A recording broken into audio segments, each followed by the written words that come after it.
We were way ahead of them in our civilization.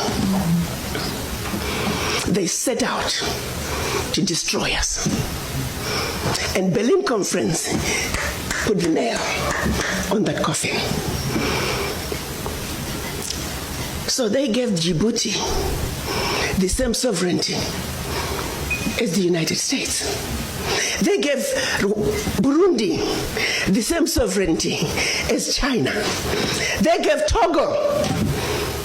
You see, the EU realizes individual little countries, they can't survive on the world stage. So they come together as the European Union. Now picture this now. So they cut up this Africa into the tiny little countries, small economies that could never survive on their own, but gave them the same sovereignty as the big boys. So that way, when the little bitty countries go to the world stage for the purposes of development and discussing trade, they're wannabe boxers who are being thrown into the heavyweight boxing ring every day. How do you put China in the same boxing ring with Eswatini? Eswatini has 1.2 million people. China has 1.4 billion people. And you put them on the same stage and say, go at it, negotiate. Are you with me? Yes. This is insanity of the highest order. How have we allowed this carnage to go on? When Eswatini is thrown in the same boxing ring with China and Eswatini collapses before Eswatini even gets on the stage, the world says, well, Eswatini, what's wrong with you? Why can't you take care of your people? Well, China came in and said, Eswatini, give me all your gold or else. And if Eswatini does not agree, they just go on next door to Lesotho and give Lesotho an extra $1. And if Lesotho doesn't take it, they just jump on to Togo, Central African Republic. It was all by design. 1884. They did something else in addition to chopping us up. They also set out to make the African believe that everything African was bad and undesirable, and everything Western, particularly French and British, was more desirable. We call that the legacy of colonization. Prior to that, they had started long working on the slaves. Make them think everything about them, forget anything about Africa.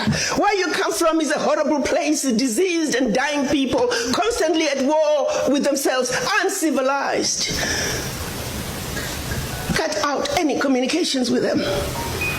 You need to just know what we tell you. And we call that the legacy of slavery. So that's where you look at where we are today. 135 years later, a system that was put in place to see to it that Africa and her children are forever defeated, that Africa is forever exploited, remains in place today, alive and well. And we sit here and we ask ourselves, why isn't Africa moving forward? Why does Africa continue to be taken advantage of? Well, I'll tell you why, very simply. Until Africa comes together as a continent speaking with one voice, one continent, one people, nothing, and I repeat, nothing is going to change.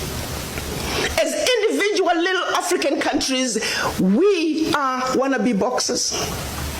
We will never make it fighting against the heavyweights. We must speak with one voice. Yeah. And this is exactly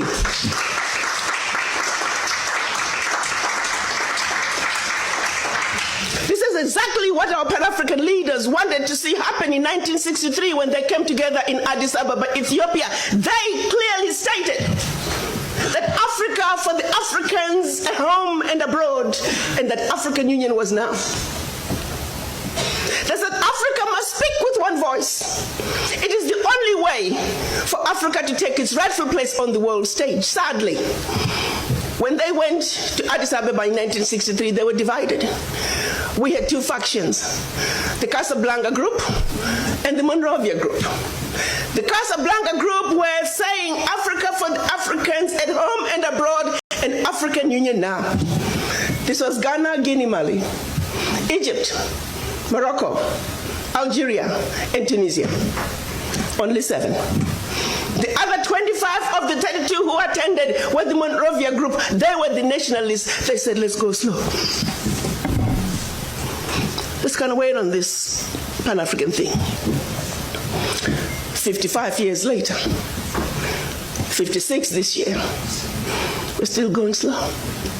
As if it wasn't bad enough that we were divided up into the tiny little countries that we are today. The gift that Berlin Conference gave us. One other thing that France did between 1958 and 1961 in the name of giving us our independence as African countries. France forced the Francophone, and I hate that terminology. There is no such thing as Francophone, Anglophone. They made it up. But for the purposes of communication, I will use that. 14 of those countries, they said, in order for you to get your independence from us, you must sign this document. You thought they could have found a better name for the document. The document was called the Pact for the Continuation. I repeat, the Pact for the Continuation of Colonization. We are talking about giving you independence, but sign this pact for the continuation of colonization in a different format. And I'm going to highlight some of those issues that they said you must agree to if you are going to be independent. Hello.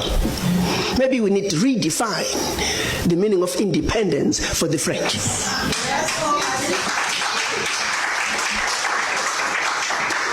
First, France said, you see, you monkeys, you don't know how to manage your money. We're going to demand that you deposit 85% of your bank reserves with the French Minister of Finance. Under the French Central Bank, under the control of the French Minister of Finance. France is then going to take your 85% bank deposits from each and every one of you. Deposit those funds in the French stock market under the French name. And you may or may not know the returns. Today, as we speak, the latest figures are saying for every 14 billion that France invests in the stock market from Africa, they are realizing upwards of 300 billion in return. Every year in, year out, because of these deposits from the African countries, France is taking out of Africa over $500 billion. Now figure it out. For every 14 billion, the returns on the investment are over 300 billion, and they are taking over 500 billion.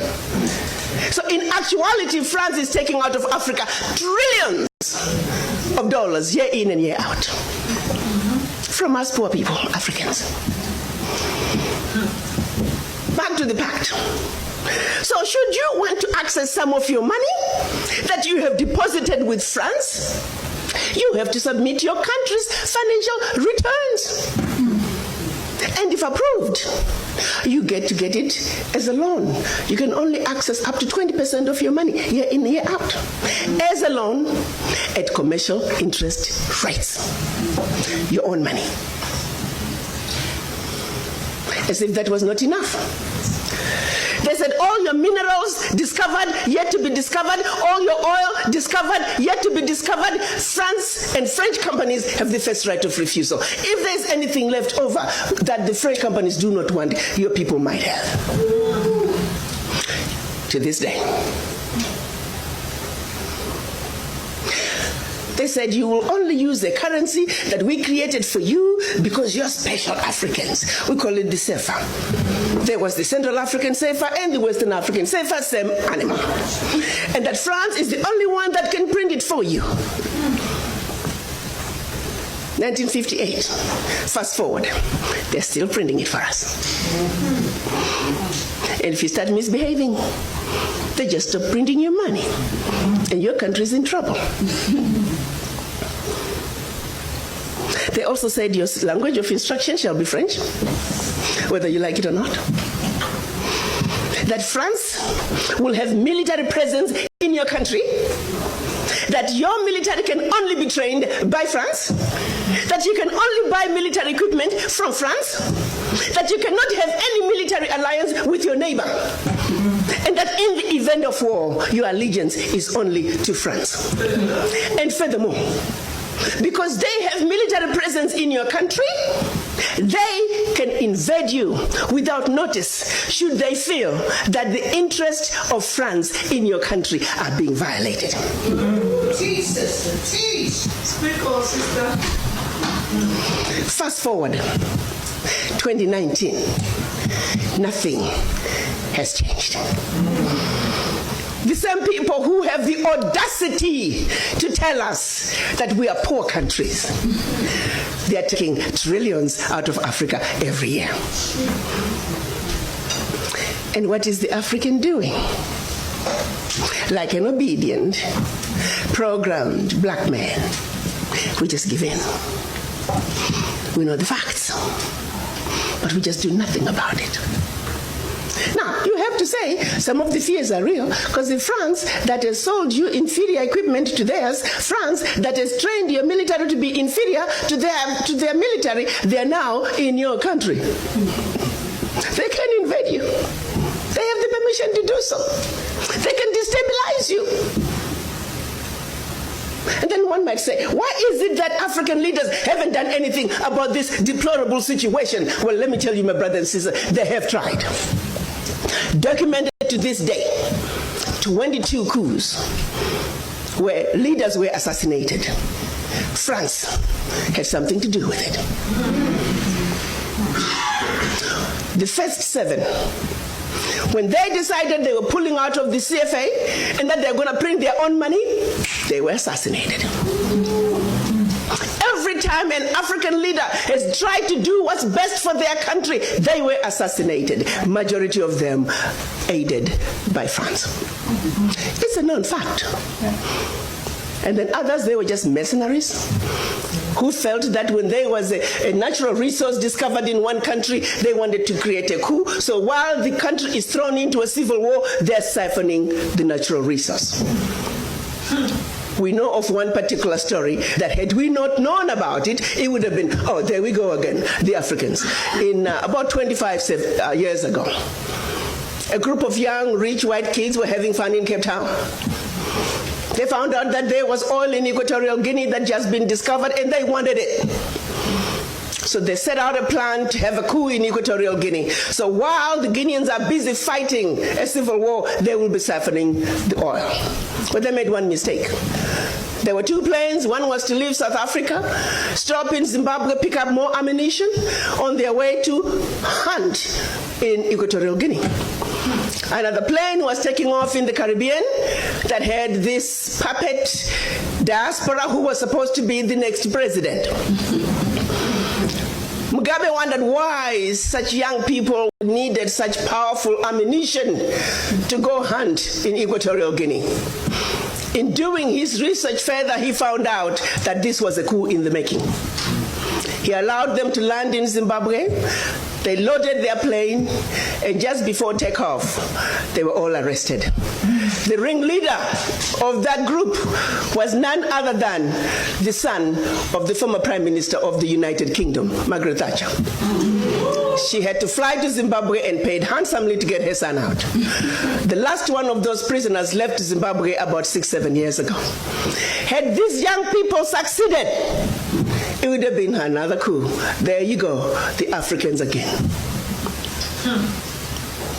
Such, my brothers and sisters, is the story of your Africa.